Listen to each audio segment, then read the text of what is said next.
നമസ്കാരം. ഞാൻ രവീസ് വ്ളോഗിലേക്ക് നമുക്കേവർക്കും സ്വാഗതം.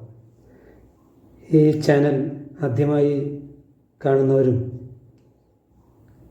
മുൻപ് കണ്ടവരും എന്നെ ലൈക്ക് ചെയ്യുക, ഷെയർ ചെയ്യുക, സബ്സ്ക്രൈബ് ചെയ്യുക. ഇന്നൊരു സ്പെഷ്യൽ പ്രോഗ്രാമായിട്ടാണ് ഞാനിവിടെ വന്നിരിക്കുന്നത്. ഓക്കെ, തുടങ്ങാം. ഡൺ. സാധാരണയായി നമുക്ക് മോട്ടിവേഷൻ ക്ലാസ്സുകളിൽ കേൾക്കുന്നത് വിജയിച്ചവരുടെ കഥകളായിരിക്കും. എന്നാൽ നമുക്കൊക്കെ ഏറ്റവും ഇഷ്ടം തോന്നുന്നത് വിജയിച്ചവരുടെ കഥ കേൾക്കാനല്ല, പകരം തോറ്റുപോയവരുടെ കഥ കേൾക്കാനാണ്. എന്തെന്നാൽ ആ ഇഷ്ടമെന്നത് പറയുന്ന കഥകളിൽ എവിടെയൊക്കെയോ എന്നെയും കാണുവാൻ കഴിയുന്നുണ്ടായിരിക്കും. അഥവാ 100% നമ്മൾ തോറ്റുപോകുമെന്നും ഉറപ്പായിട്ടും അതിനെതിരെ പൊരുതി നിൽക്കുന്നുണ്ടായിരിക്കാം. ഇതാ നോക്കൂ, കണ്ട, ഇത് ഞാനൊരു പുതിയ പരിപാടി തുടങ്ങിയതാണ്. വീട്ടുമുറ്റത്തൊരു ആപ്പിളും മുന്തിരിയും. മനുഷ്യന് അസാധ്യമായതൊന്നുമില്ല എന്നതാണ് പറയാറുള്ളത്.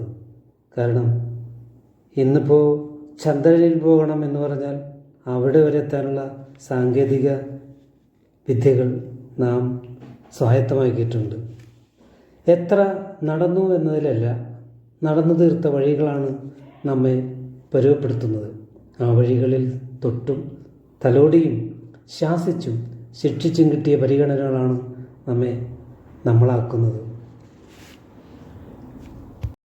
വീട്ടുമുറ്റത്തൊരു മുന്തിരി എന്നത് എൻ്റെ സ്വപ്നമായിരുന്നു.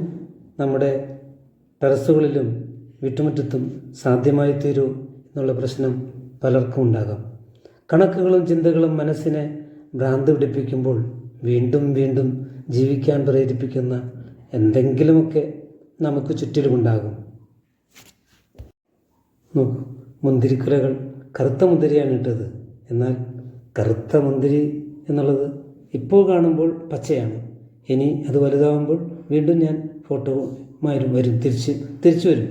അപ്പോൾ നിങ്ങൾക്ക് വീണ്ടും കാണാം. ചില മനുഷ്യരിലേക്ക് ഇറങ്ങിയാൽ തകർത്തു പെയ്യുന്ന മഴയിലും വറ്റി വരണ്ടു നിൽക്കുന്ന ചാലുകളായി കാണാം. ജീവിതത്തിൽ വീണുപോകുമെന്നുറപ്പായ ഘട്ടത്തിൽ ഉറക്കമളച്ച് കൂട്ടിരുന്ന ചില മനുഷ്യരുണ്ടാകും. നടന്നു തീർത്ത വഴികളിൽ വഴിവിളക്ക് പോലെ വെളിച്ചമായവർ. മഴ തീർന്ന പകലിൽ കുട ബാധ്യതയാകുന്നത് പോലെ പിന്നിട്ട വഴികളിൽ എവിടെയോ ഉപേക്ഷിക്കപ്പെട്ടവർ. കൃഷിയെ സ്നേഹിക്കുന്നവർക്കും കൃഷിയെ പ്രോത്സാഹിപ്പിക്കുന്നവർക്കും വേണ്ടി ഗുണകരമായ രീതിയിൽ മുന്നേറുന്നതിനായി എൻ്റെ ഈ ചെറിയ ചാനൽ സംരംഭത്തെ പ്രോത്സാഹിപ്പിക്കുവാൻ നിങ്ങൾ ഓരോരുത്തരും ഈ ചാനൽ സബ്സ്ക്രൈബ് ചെയ്യുക, ലൈക്ക് ചെയ്യുക, ഷെയർ ചെയ്യുക. കണക്കുകളും ചിന്തകളും മനസ്സിനെ ഭ്രാന്ത് പിടിപ്പിക്കുമ്പോൾ വീണ്ടും വീണ്ടും ജീവിക്കാൻ പ്രേരിപ്പിക്കുന്ന എന്തെങ്കിലുമൊക്കെ നമുക്ക് ചുറ്റിലും നമുക്ക് ദർശിക്കുവാൻ കഴിയും. അതാണ് ഇവിടെ ഞാൻ നിങ്ങൾക്കായി സമർപ്പിക്കുന്ന ഈ ചെറിയ മുന്തിരി.